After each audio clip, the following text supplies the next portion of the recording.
Hola, buenas tardes. Bienvenidos a Letras e Imaginación. Hoy vamos a hablar de un poeta, narrador y crítico estadounidense, uno de los mejores cuentistas de todos los tiempos. Hablamos ni más ni menos que de Edgar Allan Poe. Edgar Allan Poe nació en Boston, Estados Unidos, en 1809 y murió en Baltimore en 1849. La imagen de Edgar Allan Poe como mórbido cultivador de la literatura de terror ha entorpecido en ocasiones la justa apreciación de su trascendencia literaria. Ciertamente fue un gran maestro del género del terror e inauguró además el relato policial y de la ciencia ficción, pero sobre todo revalorizó y revitalizó el cuento, tanto desde sus escritos teóricos como en su praxis literaria, demostrando que su potencial expresivo nada tenía que envidiar a la novela, y otorgando al relato breve la dignidad y el prestigio que modernamente ya posee. Vamos a hablar de la vida de Edgar Allan Poe. Edgar Allan Poe perdió a sus padres, que eran actores de teatro itinerantes, cuando contaba apenas con 2 años de edad. El pequeño Edgar fue educado por John Allan, un acaudalado hombre de negocios de Richmond. Las relaciones de Poe con su padre adoptivo fueron muy traumáticas. También la temprana muerte de su madre se convirtió en una de sus obsesiones recurrentes. De 1815 a 1820 vivió con John Allan y su esposa en el Reino Unido, donde comenzó su educación. Después de regresar a Estados Unidos, Edgar Allan Poe siguió estudiando en centros universitarios y asistió a la Universidad de Virginia, pero en 1827 su afición al juego y a la bebida le acarreó la expulsión. Poco después, abandonó el puesto de empleado que le había asignado su padre adoptivo y viajó a Boston, donde publicó anónimamente su primer libro, a los 18 años, Timberland y otros poemas, Tamerlane y Another Poems, en 1827. Se alistó luego en el ejército, en el que permaneció 2 años. En 1829 apareció su segundo libro de poemas, Al-Araf, y obtuvo por influencia de su padre adoptivo un cargo en la Academia Militar de West Point, de la que a los pocos meses fue expulsado porque era negligente en el cumplimiento del deber. En 1832, y después de publicar su tercer libro, Poems, en 1831, se desplazó a Baltimore, donde contrajo matrimonio con su prima Virginia Clem, jovencísima entonces, contaba solo con 14 años. En esa época entró como redactor en el periódico Southern Baltimore Messenger, en el que aparecieron diversas narraciones y poemas suyos, que bajo su dirección se convertiría en el periódico más importante del sur de Estados Unidos. En 1840 publicó Filadelfia, cuentos de lo grotesco y lo arabesco, y obtuvo luego un extraordinario éxito con El escarabajo de oro, en 1843, relato acerca de un fabuloso tesoro enterrado, tan emblemático en su escritura como el poemario El Cuervo y otros poemas, de 1845, que llevó a la cumbre de su reputación literaria. La larga enfermedad de su esposa, murió de tuberculosis, convirtió su matrimonio en una experiencia amarga, cuando murió ella en 1847, y agravó su tendencia al alcoholismo y al consumo de drogas, según atestiguan sus contemporáneos. Ambas adicciones fueron con toda probabilidad la causa de su muerte con tan solo 40 años en 1849, hallado inconsciente en una calle de Baltimore y conducido a un hospital, donde falleció pocos días más tarde de un ataque cerebral. La obra de Edgar Allan Poe, la calidad de producción literaria de Poe, ha oscurecido en parte su faceta de teórico de la literatura, ya que en obras como El fundamento del verso de 1843, La filosofía de la composición de 1846 y El principio poético de 1850, expuso ideas singulares y novedosas sobre los géneros literarios y el proceso de creación. En este último terreno se apartó por completo del concepto romántico de inspiración al abogar por una escritura reflexiva, meditada y perfectamente consciente de las técnicas expresivas, que habían de encauzarse en la dirección al efecto deseado. Algunas de las composiciones de Poe, desgajadas en los poemarios de los que forman parte, alcanzaron una notable popularidad. Ese es el caso, por ejemplo, del Cuervo, de Raven, de 1845.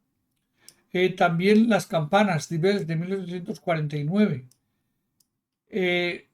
Ulalume, de 1847, Annabel Lee de 1849.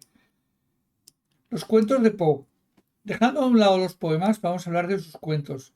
Su genialidad y originalidad encuentra la mejor expresión en los cuentos, que según sus propias apreciaciones críticas son la segunda forma literaria después de la poesía que más le gusta, ya que permite una lectura de una sentada sin interrupciones, y por lo tanto una unidad de efecto que resulta imposible de conseguir en la novela. Considerando uno de los más extraordinarios cuentistas de todos los tiempos, Poe inició la revalorización y revitalización del género que necesitaba para los tiempos modernos.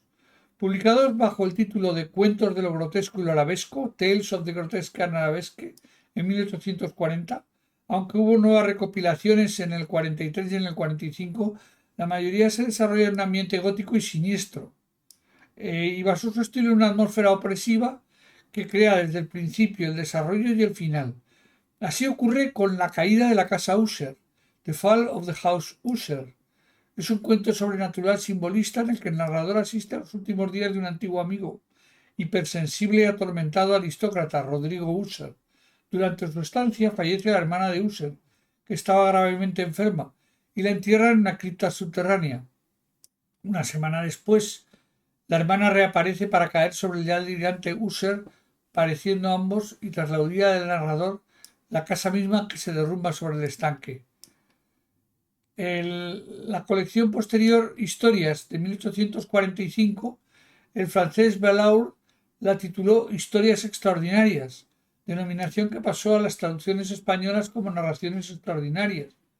Ahí está El barril del amontillado, Di Cascoff amontillado, o cuentos dedicados como Berenice y Ligeria, o como El escarabajo de oro, que se encuentra también en esa recopilación.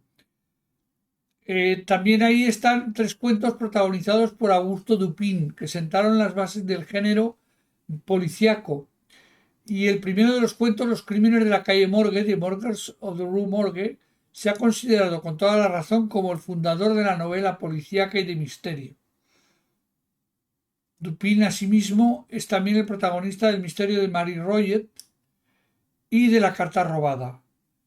Son 3 piezas clásicas del género que se consideran el germen de la novela policíaca y también de la literatura de ficción, porque en Narraciones extraordinarias hay varias, como Las aventuras de Arturo Gordon Pym, que es un viaje fantástico al Polo Sur, en la que hay muchos elementos simbólicos y terroríficos de otras obras suyas. Esta obra fue dada a conocer en Europa por Charles Bellaude y continuaron su camino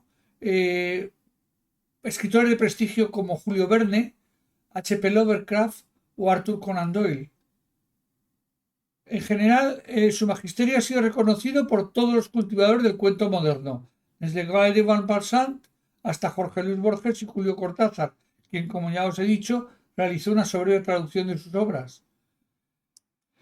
Vamos a hablar brevemente, digo brevemente porque hay muchísimas obras que están basadas en obras de Poe, muchas obras cinematográficas, y por supuesto es imposible mencionar la cantidad de referencias de la novela de terror y de la novela policíaca que se encuentran en las obras de Poe y que han encasillado en el cine en cientos de películas y de historias.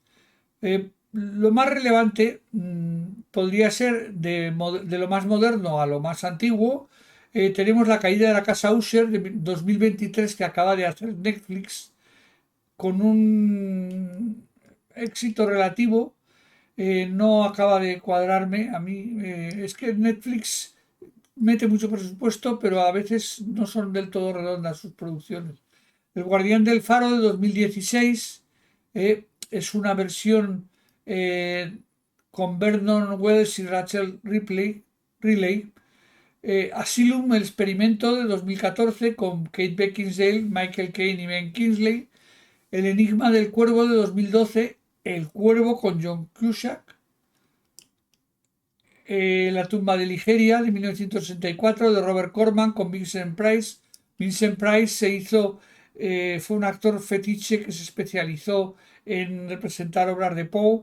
De hecho, incluso hizo de lector de obras de Poe para la radio, para la BBC y para la Voz de América. La caída de la casa Usher en 1960, Satanás de 1935, El gato negro, con los legendarios Bela Lugosi y Boris Karloff, los maestros del cine silente de terror. Y luego ha habido también influencias en la cultura popular, cientos. Alan Parsons sacó una melodía que se llamaba La caída de la casa Usher en el año 75, y Radio Futura le dedicó un poema a Annabel Lee. El famoso poema de Annabel Lee lo hizo canción. Juan Perro lo hizo canción en una preciosa, es una preciosa canción de los años 80 que todos recordaréis. Y bueno, yo creo que esto va a ser todo lo que hoy vamos a hablar de Edgar Allan Poe. Yo creo que es suficiente para meteros el gusanillo y leer una historia corta de Allan Poe, porque hay muchas. Se leen en un periquete, son 6, 10, 20 páginas, 30, 50 como mucho, y lees una historia, y todas ellas, teniendo en cuenta cuándo fueron escritas y el estilo en el que están escritas, eh, siguen teniendo la misma actualidad, la misma frescura que tenían entonces. Esa es la genialidad de Poe. Es una pena que nos dejara tan joven, pero bueno, probablemente si no, sin la inspiración que le pudieron dar las drogas y el alcohol, pues a lo mejor, como hemos dicho a veces, pues en esos 40 años no hubiera hecho una producción tan fructífera y tan llena de éxitos como la que hizo. A pesar de todo, literariamente era muy bueno, y a nivel novela de terror y novela de suspense fue el pionero, el auténtico pionero. Y espero que no os lo perdáis y leáis algo de él, y por favor os suscribáis, le deis a la campanita, me comentéis cosas, que no comentáis nada, estáis mudos siempre. Y bueno, nos veremos muy pronto, porque ya tengo concertada la entrevista. Voy a entrevistar a un autor valenciano, también de relato corto, ojo, sigue la tradición de Poe, y es un relato también de terror, normalmente, de fantasía, de, de ciencia ficción en cierto modo, pero sobre todo terror y fantasía es lo que más le gusta, y siempre relato corto. No ha hecho novela de momento, eh, pero quién sabe, todavía es joven. Bueno, no os digo más porque es una sorpresa, pero seguramente el próximo vídeo será una entrevista con este autor valenciano que os comento. Bueno, pues nos estamos viendo el próximo programa de Letras e Imaginación. Adiós.